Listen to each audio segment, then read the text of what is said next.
Ok, buenas tardes para todos. El día de hoy corresponde el tema de facomatosis.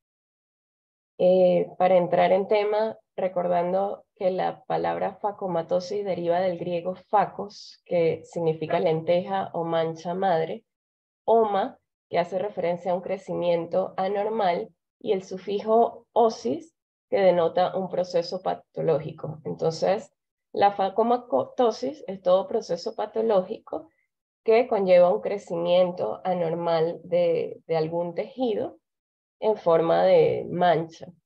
Fue descrito por primera vez por Van der Hoop eh, en 1923 y también es conocido con otras denominaciones como síndrome neurooculocutáneo o neurocutáneo y amartoblastosis. Estas facomatosis tienen en común que afectan varios aparatos o hay una afectación multisistémica que puede heredarse. Van a ser pacientes que van a presentar manchas, tumefacciones, quistes y amartomas, recordando que los amartomas son crecimientos anormales o proliferación celular desorganizada de elementos que normalmente se encuentran en ese tejido, afectando básicamente piel, sistema nervioso central y ojo. En la actualidad se han descrito más de 60 síndromes que pueden englobarse dentro de la facomatosis, gracias a la ingeniería genética. Sin embargo, todas ellas tienen en común la migración y diferenciación anormal de células que provienen a partir de la cresta neural.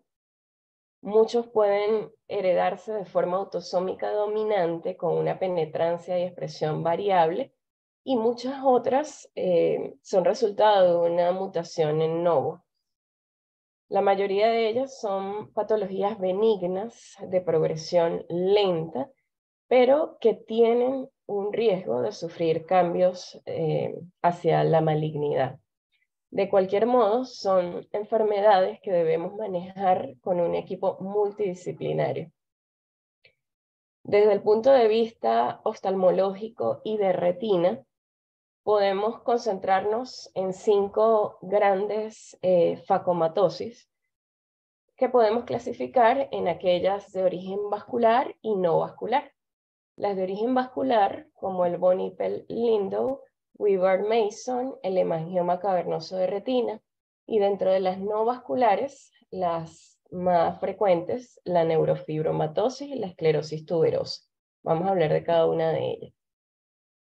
En cuanto a von Hippel-Lindau, tenemos que es también denominada angiomatosis cerebelo-retinal familiar. Puede transmitirse de forma autosómica dominante, aunque está descrito que hasta el 20% corresponden a mutaciones nuevas del gen BHL, que es un supresor de tumores presente en el cromosoma 3. En cuanto a la incidencia, va a afectar a 1 de cada 36.000 personas y se va a caracterizar por la presencia de tumoraciones o quistes benignos con tendencia a la malignidad en sistema nervioso central, retina y vísceras. Generalmente se diagnostica alrededor de los 18-30 años, siendo asintomática más o menos hasta esa edad. Pero importantísimo tener en cuenta que es una enfermedad potencialmente mortal, sobre todo cuando está presente el carcinoma de células renales, el feocromocitoma o hemangioblastomas a nivel del sistema nervioso central.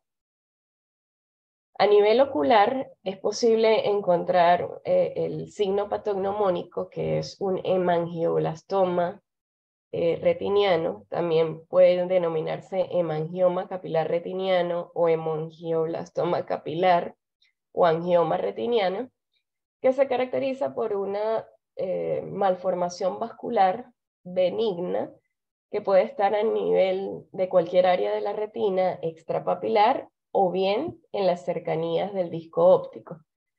Puede encontrarse como una masa única o múltiple y puede estar presente en ambos ojos. Lo característico es que va a tener vasos nutricios y de drenaje bastante tortuosos y que puede producir exudación, fibrosis, hemorragia vitris retiniana y como complicaciones incluso DRs exudativos y proliferación vitreoretiniana. Es posible que encontremos solo estos hemangioblastomas retinianos de forma aislada, sin ningún compromiso sistémico, y entonces no hablaríamos de enfermedad de von Hippel-Lindau, sino de lesiones de von Hippel. Pero en todo caso, siempre es completamente necesario descartar el compromiso sistémico, sobre todo por la alta tasa de mortalidad que se presenta en esta enfermedad. Entonces aquí tenemos fotografías de fondo de ojo de pacientes que presentan estos hemangioblastomas retinianos. Son lesiones, como vemos, muy características, muy llamativas, redondeadas, rojizas, con vasos nutricios y de drenaje bastante dilatados y tortuosos, y que puede tener asociado exudación tanto perilesional como a nivel macular. El diagnóstico de esta enfermedad es netamente genético, pruebas genéticas. Sin embargo, de manera clínica, cuando es un paciente que tiene antecedentes familiares positivos, basta con descubrir un hemangioblastoma, bien sea en el sistema nervioso central o en la retina, o la presencia de un feocromocitoma o carcinoma de células renales. Cuando son pacientes que no tienen antecedentes familiares previos, es necesario que hayan 2 o más lesiones hemangioblastomosas, tanto en sistema nervioso central como en retina, o más una tumoración a nivel visceral. En cuanto a estos hemangioblastomas retinianos, que pueden estar en cualquier zona de la retina, extrapapilares, inicialmente se presentan como lesiones muy sutiles, muy pequeñas, parecidas a microaneurismas o incluso hemorragias en punto en las capas más internas de la retina, y que con el tiempo van progresando hasta formar ya esa masa bien diferenciada, multinodular, con vasos nutricios, tortuosos y con presencia de exudación. A nivel de la angiografía con fluoresceína, que van a presentar hiperfluorescencia temprana con fuga en las fases más tardías.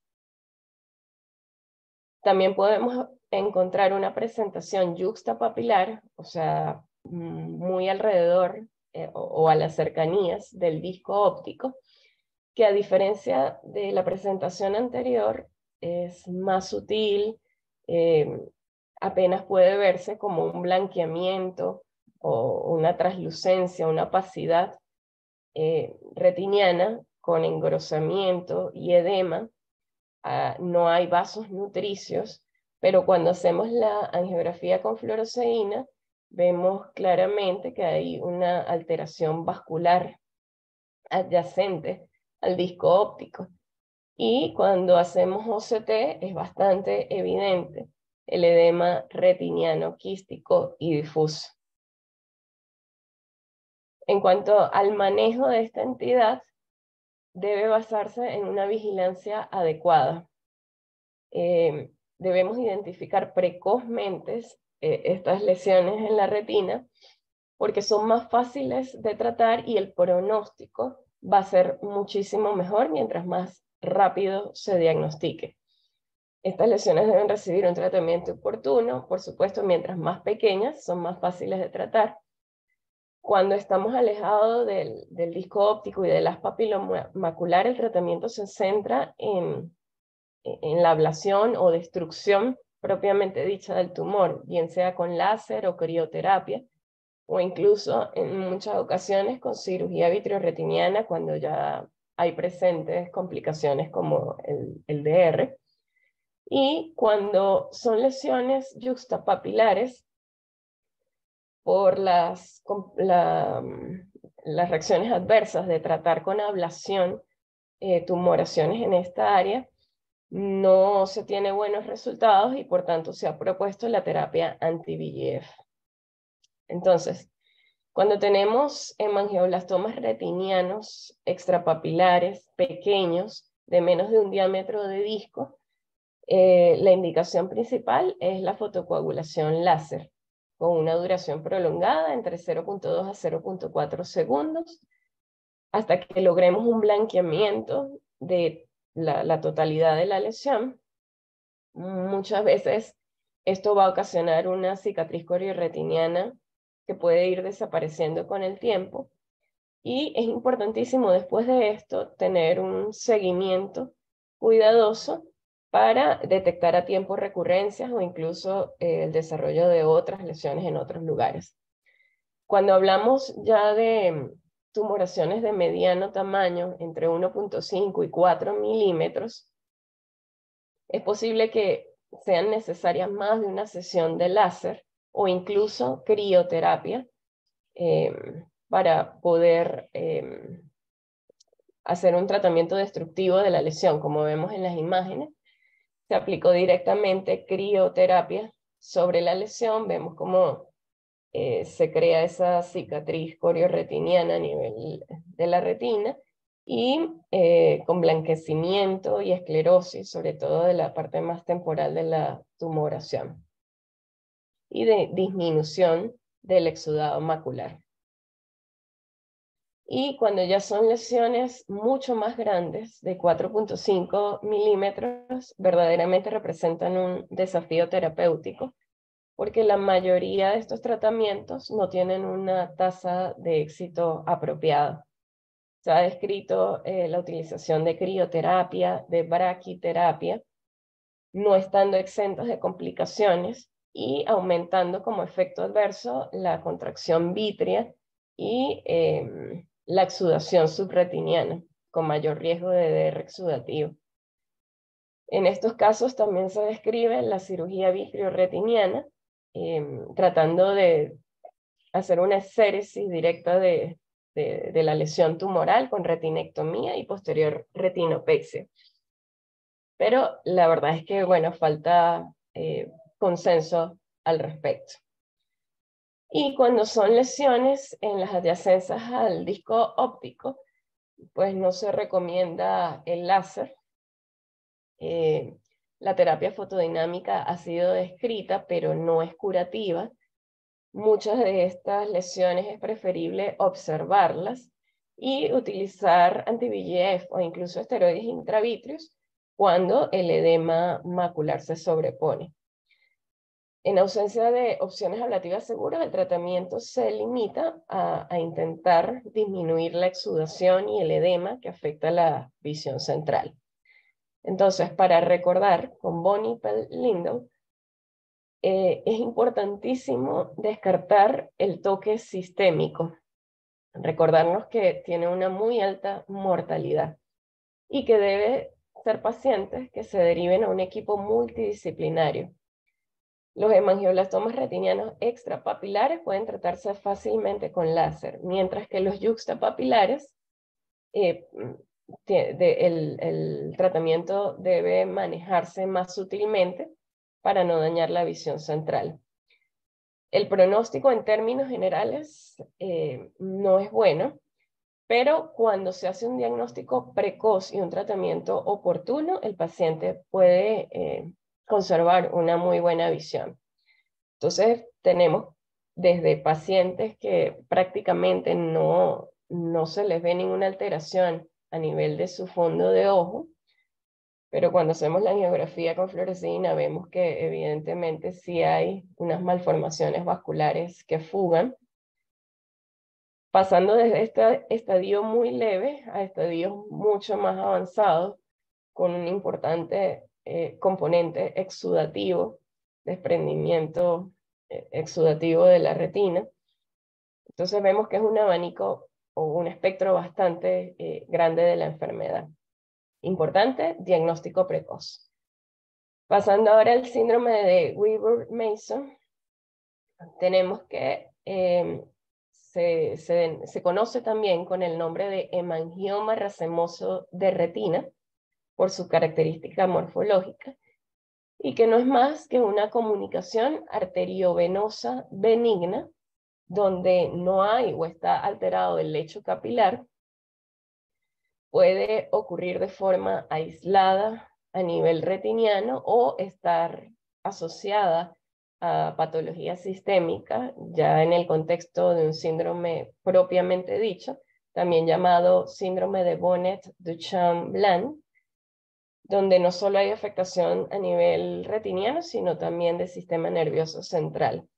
Rara vez hay afectación cutánea. Suele ser una enfermedad bastante rara y de afectación unilateral, a diferencia de la anterior. Estas comunicaciones arteriovenosas tienen un alto flujo sanguíneo arterial, lo que crea turbulencia y daño de la pared del vaso, lo que puede provocar hemorragias, trombosis y oclusión. Muchas de estas lesiones, sin embargo, pueden involucionar y desaparecer con el tiempo. Y básicamente hay tres tipos morfológicos. El tipo 1 o más leve, en donde sí es posible identificar una red capilar, pero que es anormal. El tipo 2, donde no es posible identificar un lecho capilar. Y el 3, no se logra distinguir morfológicamente la arteria de la vena. Aquí vemos una imagen de fondo de ojo de esta malformación vascular con vasos donde no podemos identificar, de tipo 3, no podemos identificar a ciencia cierta. No, vemos que no hay un lecho capilar y que en el OCT vemos estas formaciones redondeadas, contorneadas, que dejan sombra posterior y que corresponden precisamente a estos vasos muy dilatados y tortuosos que están en la retina. Aquí tenemos otra imagen, igualmente comunicación arteriovenosa, vasos muy dilatados, tortuosos y prominentes, y que en el angio OCT pueden verse como cavidades distendidas de bordes hiper reflectivos, que no son más que esas anormalidades vasculares. Estas anormalidades pueden traer complicaciones como hemorragias vítreas, oclusiones vasculares, edema macular, desprendimientos de retina, isquemia periférica con la consecuente proliferación neovascular y finalmente glaucoma neovascular. En la parte de la izquierda vemos fotografías que corresponden al mismo paciente. Las superiores, 4 meses antes, cuando se le diagnostica su anomalía vascular, Weaver-Mason, y 4 meses más tarde, cuando hace una oclusión venosa de la retina, que es una de las complicaciones. Entonces vemos cómo no es solo la lesión en sí, sino que puede estar acompañada entonces también de esclerosis de vasos periféricos, hipoperfusión periférica, edema retiniano. En este otro paciente, otro caso, vemos con mejor detalle la comunicación arteriovenosa y a nivel periférico las áreas sin perfusión. El pronóstico no es bueno, hay alto riesgo de pérdida de la función visual, sobre todo por edema retiniano a nivel central. Sin embargo, bueno, el manejo se discute entre anti-VEGF, fotocoagulación de las zonas isquémicas, y a nivel de estas lesiones a nivel sistémico, ya se habla de procedimientos como embolización. Diagnóstico diferencial con el síndrome de von Hippel-Lindau, tumores vasoproliferativos de la retina, Sturge-Weber o angioma cavernoso retiniano, que lo veremos a continuación.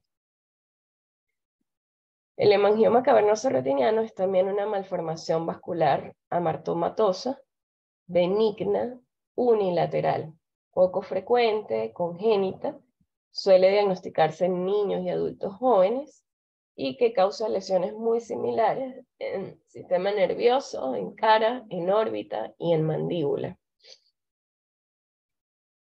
Es una malformación arteriovenosa que tampoco cuenta con un lecho capilar intermedio, que puede afectar cualquier área de la retina o incluso la cabeza del nervio óptico, que puede variar en tamaño y ubicación, pero generalmente siguen el curso de una vena retiniana principal.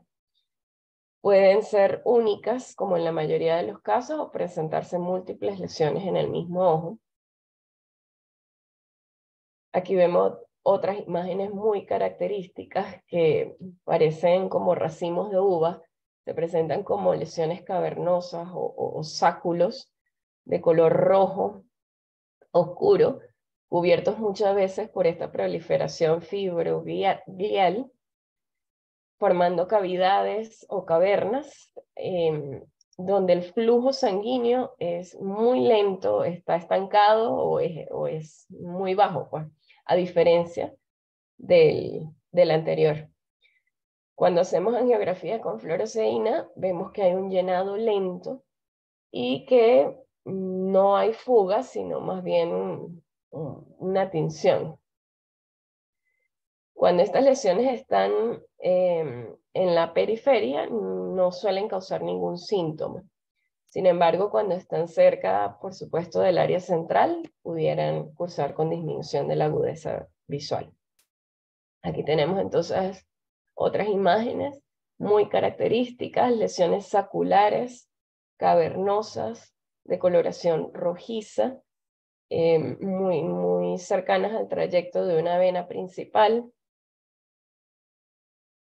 más de una coloración, un tono más oscuro que pueden comprometer el nervio óptico o la inmediatez, las cercanías de él, y que cuando las vemos en OCT se corresponden con esas como lesiones nodulares o cavidades elevadas a nivel de la retina.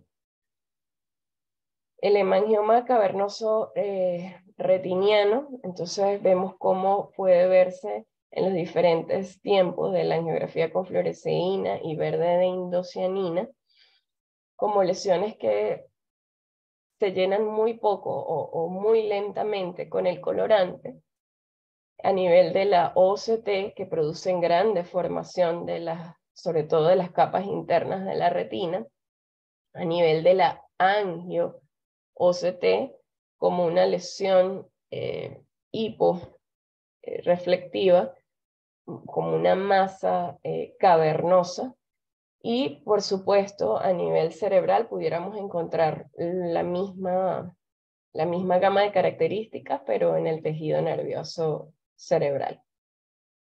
El diagnóstico básicamente clínico, apoyado en estudios multimodales como las que ya mencioné, y el tratamiento en estos casos suele ser la observación, aunque muchas veces es necesaria, por supuesto, la vitrectomía, crioterapia o fotocoagulación, en caso ya de complicaciones mayores.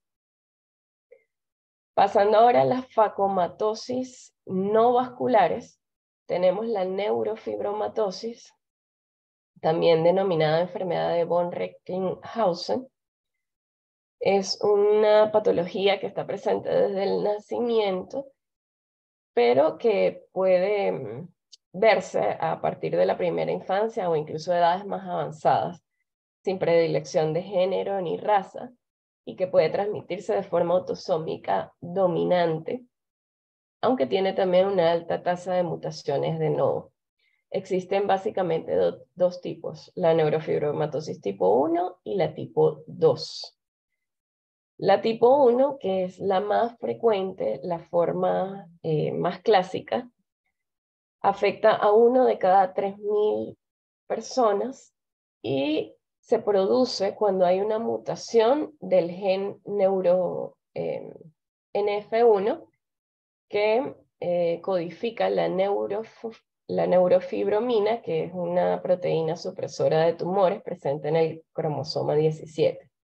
Esto hace que haya una proliferación celular descontrolada, un crecimiento anormal, que se va a manifestar básicamente en las células de Schwann, creando o produciendo neurofibromas subcutáneos, y a nivel de los melanocitos, lo que va a producir manchas café con leche, y a nivel ocular, los famosos nódulos de Leach. Entonces, en cuanto a las lesiones patognomónicas, vemos que esa proliferación celular en las células de Schwann me va a producir nódulos que pueden ser cutáneos, subcutáneos y profundos. Y esa proliferación a nivel de melanocitos se va a expresar como manchas café con leche, y a nivel de los melanocitos del iris como los nódulos de Leach. A nivel ocular es posible encontrar una serie de síntomas, de signos en diferentes áreas, empezando desde párpado y órbita, con la presencia de neurofibromas, tanto nodulares como plexiformes, o incluso compromiso orbitario, desde edades muy tempranas, a nivel de córnea, con nervios corneales hipertróficos mielinizados o amartomas conjuntivales. A nivel de iris, como ya lo mencioné, lo más característico son los nódulos de Leach. A nivel de las vías ópticas, el glioma. Y a nivel de coroides y retina, los nódulos coroideos. Otro tipo de alteración ocular se menciona el glaucoma congénito ipsilateral. Sin embargo, lo más característico son los nódulos de Leach, que de hecho están considerados como la principal manifestación ocular de la neurofibromatosis tipo 1. Suelen evidenciarse a partir de los 2 años de edad. Su cantidad suele variar dependiendo de la edad y también de la cantidad de nódulos coroideos que hayan en ese paciente. Y su coloración puede variar desde un blanco cremoso en iris oscuros hasta un marrón oscuro en iris claros. Pueden tener cierta característica de ser confluentes, y generalmente se pueden encontrar más a nivel inferior. Cuando hacemos un OCT de segmento anterior, es posible evidenciar estas estructuras nodulares sobre la cara anterior del iris. En cuanto a las manifestaciones coroideas, que son las que más nos atañen el día de hoy, y retinianas, vamos a encontrar los famosos nódulos coroideos, que si bien al examen oftalmoscópico muchas veces pueden pasar desapercibidos, en imágenes cercanas al infrarrojo son bastante llamativos, como lesiones redondeadas, hiperreflectivas a nivel de coroides.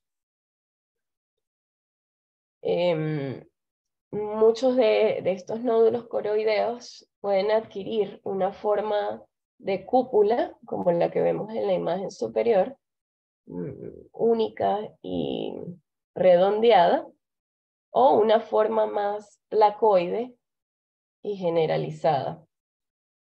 Se ha observado mediante estudios de angio-CT que cuando hay nódulos coroideos, la vasculatura coroidea por encima de ese nódulo está bastante disminuida y adelgazada.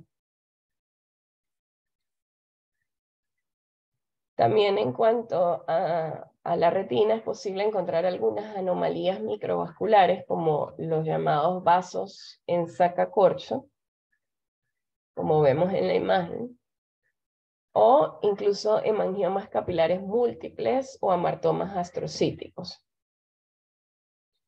Para hacer el diagnóstico clínico de neurofibromatosis tipo 1 es necesario al menos 2 de las siguientes características: que sean pacientes que tengan 6 o más manchas en su piel café con leche, 2 o más neurofibromas, o por lo menos 1 plexiforme, que hayan pecas axilares e inguinales, la presencia de glioma del nervio óptico, 2 o más nódulos de Leach en el iris, lesiones óseas distintivas y, por supuesto, antecedente familiar de primer grado con neurofibromatosis tipo 1.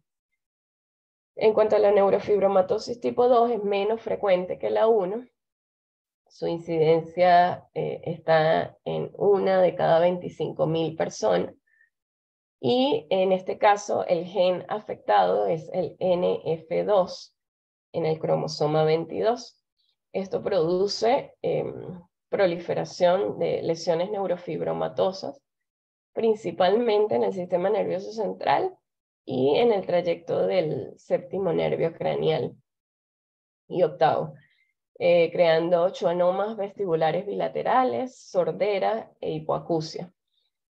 Pueden verse también ligados a meningiomas de la vaina del nervio óptico, con alteraciones del campo visual, y a nivel ocular es posible encontrar otras alteraciones como cataratas, amartomas de retina, estrabismos, ambliopías en edades muy tempranas.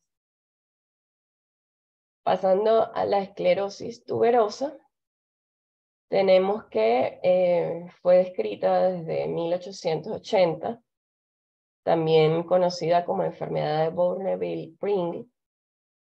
Es una afectación o facomatosis multisistémica con afectación en sistema nervioso central, piel, riñones, corazón, ojos, pulmones e hígado. Una baja incidencia, 1 de cada 10.000 personas, con mutaciones en 2 genes diferentes, ubicados en 2 cromosomas diferentes, pero que codifican las proteínas amartina y tuberina, que son las responsables de regular el crecimiento y proliferación celular.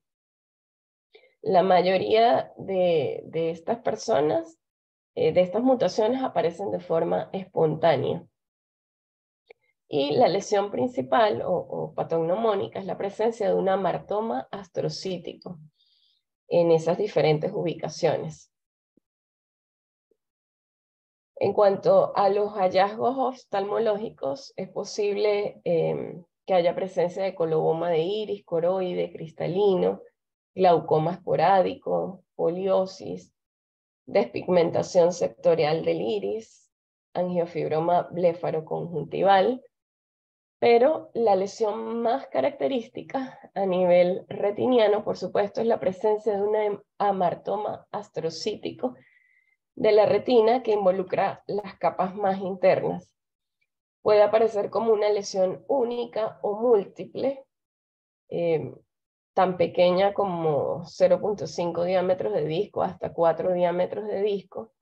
Muchas veces puede ser bilateral, con una tonalidad entre gris y blanquecina, que en la angiografía produce un efecto de bloqueo o de pantalla, con hiperfluorescencia difusa en tiempos tardíos, y que puede complicarse con hemovitrio, DRs y exudación.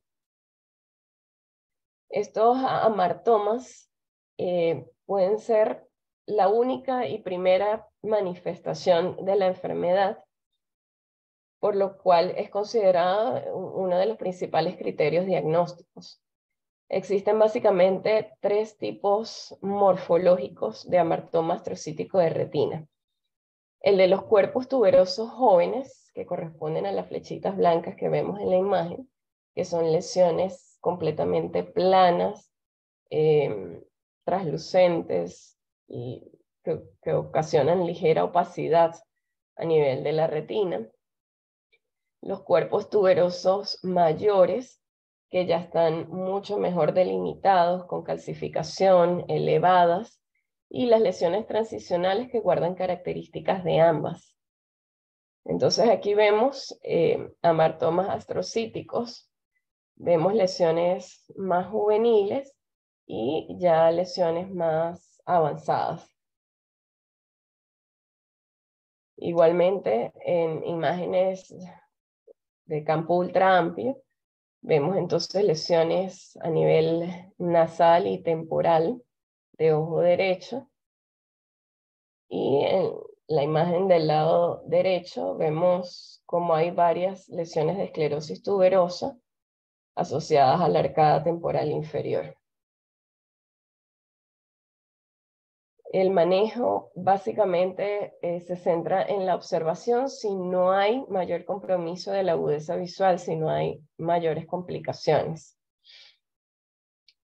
Y bueno, para finalizar, recordar que muchos de estos síntomas que encontramos como un hallazgo casual a nivel retiniano son apenas la punta del iceberg de un proceso sistémico que puede comprometer la vida del paciente.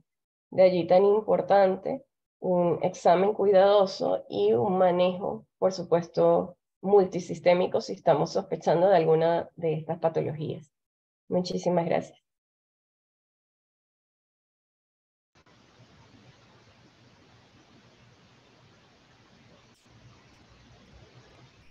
Bueno, Mari, excelente, excelente, porque la facomatosis es una patología extraña o mejor dicho, poco frecuente. Y, y su poca frecuencia también mm, nos trae a no pensar en ella cuando se nos presenta un caso. Es un caso extraño, entonces estamos buscando el diagnóstico por otra parte y se diluye el caso y si nosotros dejamos pasar unos nódulos de estos de Leach o dejamos pasar unas manchas en la piel, de repente el paciente tiene unos tumores en el sistema nervioso central o en el cerebro que van a retardar el diagnóstico de dicha enfermedad y de allí pues es un desenlace fatal en cuanto a la supervivencia del paciente. Entonces es muy importante que nosotros estemos enterados que es una patología que existe, que vamos a verla posiblemente alguna vez en nuestra vida de oftalmólogo. Personalmente yo he tenido que yo sepa porque a lo mejor he caído en esto de no diagnosticarla, porque si bien la prevalencia de estas enfermedades es poca, es 4 veces más posible que el médico oftalmólogo no la diagnostique. Entonces, entonces de allí la importancia de conocer por lo menos las manifestaciones oculares que son las que nos llegan a nosotros para poder derivar a ese paciente a una conducta multidisciplinaria, porque son pacientes que tienen problemas cutáneos, problemas en el sistema nervioso central, sistema nervioso periférico, en el oído, pueden haber problemas vestibulares, sobre todo afectaciones, afectaciones del octavo par bilateral o unilateral, pero bilateral, sobre todo en el riñón, suprarrenales, en el epidídimo también, en el ligamento ancho. Y por supuesto, cada uno de estos sitios que nombré necesita un especialista en particular. Nosotros podemos tratar solamente las lesiones oculares que son muy llamativas, pero no olvidarlas nunca porque eso nos puede llevar a sospechar la presencia de otras lesiones en otra parte del cuerpo. Eso es lo que quiero que quede en el mensaje. Eh, y siempre, ahí yo digo siempre, nunca dejar de dilatar la pupila a un paciente, porque bien eh, hay muchas patologías que nosotros podemos detectar con una dilatación pupilar y, y también son patologías de importancia para la vida del paciente. Y si nosotros no la diagnosticamos, bueno, entonces podría el paciente tener problemas gravísimos y solo por no dilatar la pupila. Entonces, solamente un caso que nosotros diagnostiquemos, yo creo que vale la pena realizarlo.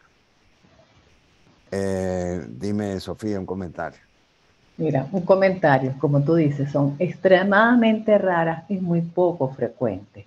Pero justamente ayer tuvimos una discusión de una neurofibromatosis tipo 2, ¿ok? Ya diagnosticada genéticamente, que consultó por hipoacusia y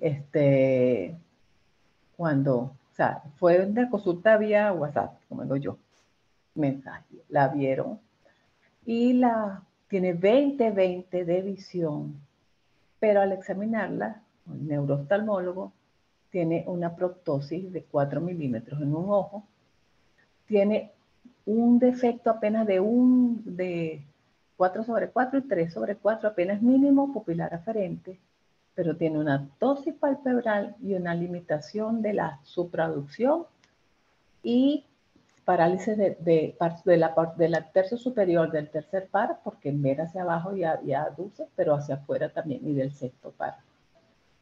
Le hicieron su resonancia, le hicieron su tomografía, tiene, por supuesto, meningioma a nivel del gangliopunto cerebeloso, tiene una infiltración del peñasco y tiene una infiltración hacia la vaina del nervio óptico. El nervio óptico está sano porque ve 20/20, pero hay un edema de papila en el ojo izquierdo de esa persona. Entonces, claro, como tú dices, es multidisciplinario y tiene aparte en la zona frontal, tiene múltiples schwannomas que se supone que son lesiones neurofibromatosas en el cerebro, pero tienen un ojo. Y la razón de la consulta fue la hipoacusia, porque ni siquiera se habían dado cuenta de que tenía una leve proptosis. Y ahora, ¿cuál es el tratamiento? Multidisciplinario, pero en esos casos el problema está en que lo que dicen, sobre todo a nivel del nervio óptico, que no se debe tocar porque nadie vaya a jurungar ese nervio ahí, es la radioterapia estereotáxica selectiva que se puede hacer en esas lesiones. Y en la parte ya de la cisterna vascular, hacerle si le tienen que hacer su derivación, ponerle lo que le tengan que hacer, que eso es de los neurocirujanos. Pero el otro problema está que también está descrito en la literatura que la radioterapia puede hacer que se malignicen ese tipo de patologías. Entonces tú te quedas, bueno, ¿qué decides qué hacer con eso? Sobre todo cuando tienen múltiples lesiones intracerebrales. Y realmente, como te dice, el edema de papila se ve con 20/20 en una tomografía óptica coherente. En la resonancia se ve el nervio sanito con su vaina por fuera bien grande. Entonces, no son frecuentes, pero esa que es tan poco frecuente, justamente por casualidad, ayer hubo una consulta de eso. Entonces, por eso, es evaluar. Si tú ves algo raro, si a ti te llega de primera instancia, mire, se le cayó el ojo de 3 meses, de 6 meses de evolución, y tú le ves una parálisis, le ves un edema de papila, bueno, piensa que la cosa es de atrás, que no es el ojo en sí, que tiene que ser algo cerebral y empieza a hacer el diagnóstico. Yo creo que eso es lo que tiene que quedar claro. Claro. Y también como tiene un carácter hereditario, entonces a ese paciente... se le hicieron el examen genético y es una tipo 2. Sí, claro. Entonces, no todos, pero la mayoría son hereditarios, entonces ahí habría que investigar los familiares. Exacto. A los Entonces ahora familiares empieza todo en busca de eso, todo el estudio familiar, ¿no? Y entonces el diagnóstico precoz aquí es sumamente importante, porque ya cuando está muy avanzado, y a lo mejor si nosotros no detectamos eso, ese paciente ya es un cuadro florido por la sordera y esa cosa que le dio, ¿no? Y algunos están ligados a problemas neurológicos severos o también a retraso, o sea, algún retraso mental. Está ligado a autismo. Ah, exacto, imagínate. Bueno, yo creo que no tengo más ninguna observación al respecto. Bueno, muy bien. Somos pocos por ahora, pero ya este video lo verán por YouTube. En YouTube. Y ojalá que les sirve, que sea nutritivo para aumentar los De conocimientos guía y a mucha gente. de guía para velar por la salud de los pacientes. Bueno, señores, amigos, colegas, muchísimas gracias, doctor. un placer y nos vemos en la próxima.